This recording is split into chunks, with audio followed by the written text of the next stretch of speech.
Hi, today we're going to talk about interpreting some things from a word problem that is about a linear graph.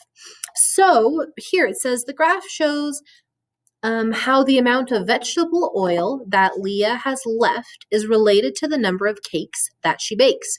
And they give us a graph here, and it's labeled very nicely. And things that we could be asked to do, we could be asked to write an equation for this, which there's a different video that's going to show how to do that. Or we could be asked actual questions about this. So for example, we could be asked, if I've made no cakes, how much vegetable oil do I have? Well, then we just look over here and see, oh, here's 0. And I just go up to where my graph meets the axis. And it happens to be, oh, look at that. I have 100 tablespoons of oil left, which happens to be the y-intercept for this graph, because the y-intercept is where the line crosses the y-axis. So in context, the y-intercept is our starting value. We started with 100 tablespoons of vegetable oil.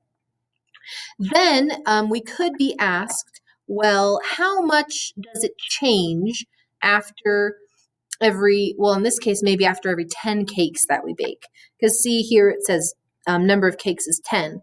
Well, we could say for every 10 cakes, it changes. We went down 10, 20, 30. So every 10 cakes, it changes 30 tablespoons. Well, fun fact, that's really rise over run. We went down 30, and then we went over 10, which happens to be our slope. And we can simplify. Negative 30, now I put a negative because we went down, it's decreasing the amount of oil we have left. Negative 30 is the top of the fraction, and then 10's on the bottom, which we can simplify to just negative 3. So the slope's actually negative 3. So in context, the slope is the change, or sometimes we call it the growth if something's increasing, but in this case, it's decreasing. So how it's changing is, now this tells us that for every 1 cake, we are using 3 tablespoons of vegetable oil because we're using it up, so it's going down. So that's in context what the slope and the y-intercept mean in our graph. Let's go ahead and answer this last one.